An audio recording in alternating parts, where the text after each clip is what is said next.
Welcome to அம்மங்கா kitchen. நம்ம கிச்சனில் இன்றைக்கி பார்க்க போகிற ரெசிபி வடகரி. ரொம்ப ரொம்ப டேஸ்டியாக இட்லி, தோசை, சப்பாத்தி, இடியாப்பம் எதுக்கு வேணும்னாலும், பூரி எல்லாத்துக்கூடையும் மேட்ச் ஆகக்கூடிய ஒரு சைட் டிஷ்ஷு. வாங்க அதை எப்படி செய்கிறது அப்படிங்கிறத இப்போ நம்ம பார்த்துடலாம். கடலைப்பருப்பு ஒரு 100 கிராம் அளவுக்கு ஊற வச்சு எடுத்து வச்சுருக்கோம். நல்லா க்ளீன் பண்ணி ஊற வச்சு ஒரு மணி நேரம் ஊறிடுச்சு. அதை இப்போது இந்த மிக்ஸி ஜாரில் சேர்த்துக்கலாம்.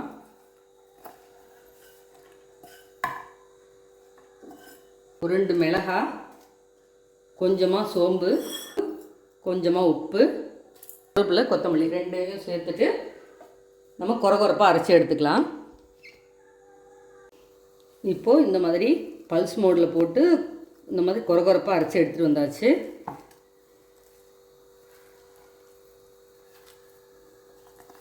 இது அப்படியே வேறு ஒரு பாத்திரத்துக்கு மாற்றிக்கலாம். இப்போது ஒரு தோசைக்கல்லை நல்லா சூடு ஏற்றிட்டு அதில் நம்ம இப்போ கொஞ்சமாக எண்ணெய் ஊற்றிக்க போகிறோம்.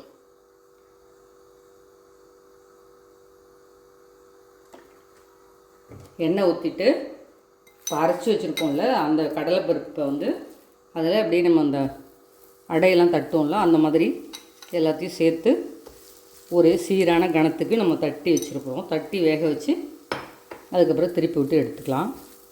எந்த அளவுக்கு முடியுமோ அந்த அளவுக்கு இப்படி மெல்லிஸாக தட்டி எடுத்துக்கணும்.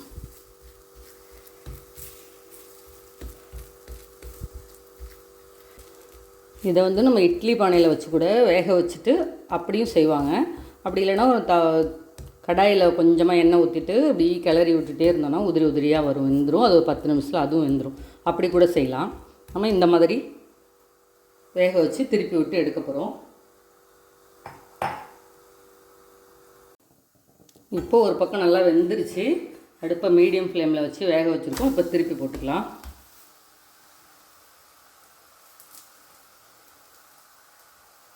இப்போ இது நல்லா வெந்துருச்சு. இது அப்படியே எடுத்துடலாம். எடுத்து ஆற வச்சிடலாம். 50 ml அளவுக்கு எண்ணெய் ஊற்றிக்கலாம். இப்போது இதில் ஒரு 3 ஏலக்காய், பட்டை, 4 கிராம்பு, கொஞ்சம் சோம்பு, ஒரு பிரிஞ்சி இலை, இது எல்லாத்தையும் அதில் சேர்த்து பொரிய விட்டுடலாம்.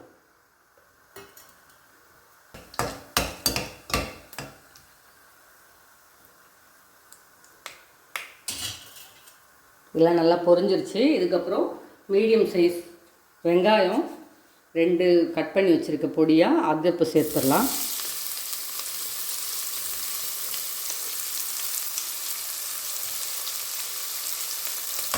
வெங்காயம் நல்லா வதங்கட்டும். உங்களுக்கு வேணும்னா பச்சை மிளகாய் ஒரு 2 மிளகாயை நறுக்கி அதையும் சேர்த்துக்கலாம். நான் இன்றைக்கி சேர்க்கல, காரம் கொஞ்சம் கம்மியாக இருக்கட்டும்னு சேர்க்கல. பச்சை மிளகாய் போட்டால் டேஸ்ட்டு நல்லாயிருக்கும். இப்போது மீடியம் சைஸ் தக்காளி 2 பொடியாக நறுக்கி வச்சுருக்கேன். அதையும் இப்போது சேர்த்துறேன்.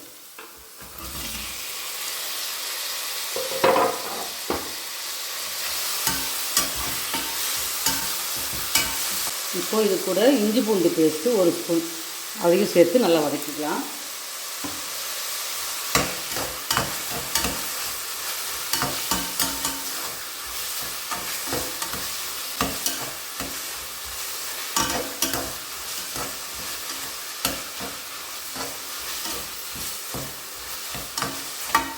தக்காளியெல்லாம் நல்லா குழைவாக வர்ற வரைக்கும் நல்லா வதக்கி எடுத்துக்கோங்க. இப்போ நம்ம இதில் கொஞ்சம் உப்பு சேர்த்தோம்னா சீக்கிரம் வதங்கிடும். மசாலாவுக்கு தேவையான அளவுக்கு உப்பு சேர்த்து நல்லா வதக்கி விட்டோம்னா சீக்கிரம் தக்காளியும் நல்லா வதங்கிடும், நல்லா குழைவாக வந்துடும். இது கூட கொத்தமல்லி புதினா கொஞ்சோண்டு. இப்போ இந்த மாதிரி நல்லா வதங்கிடுச்சு. இதுக்கப்புறமா இதில் கரம் மசாலா 1/4 ஸ்பூன், மஞ்சள்தூள் 1/4 ஸ்பூன், சோம்பு 1/4 ஸ்பூன், மிளகாத்தூள் 1 ஸ்பூன், மல்லித்தூள் 1 ஸ்பூன் அதையும் இப்போ சேர்த்துடலாம்.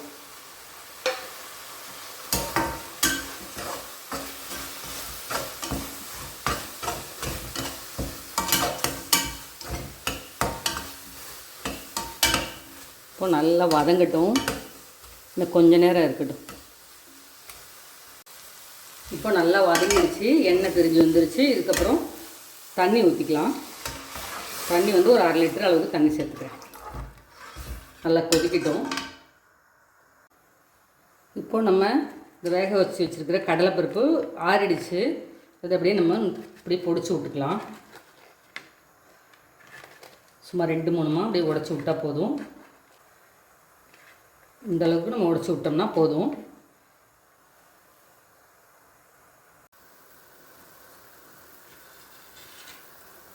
இப்போ நல்லா கொதிக்க ஆரம்பிச்சிருச்சு. இதுக்கப்புறம் நம்ம அந்த பொடிச்சு வச்சுருக்கிற அந்த கடலைப்பருப்பு அதில் சேர்த்துடலாம்.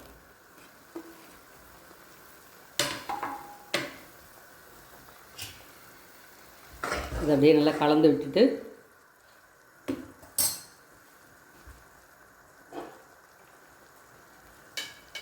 ஒரு மூடியை போட்டு ஒரு 2 விசில் விட்டு இறக்கிடலாம்.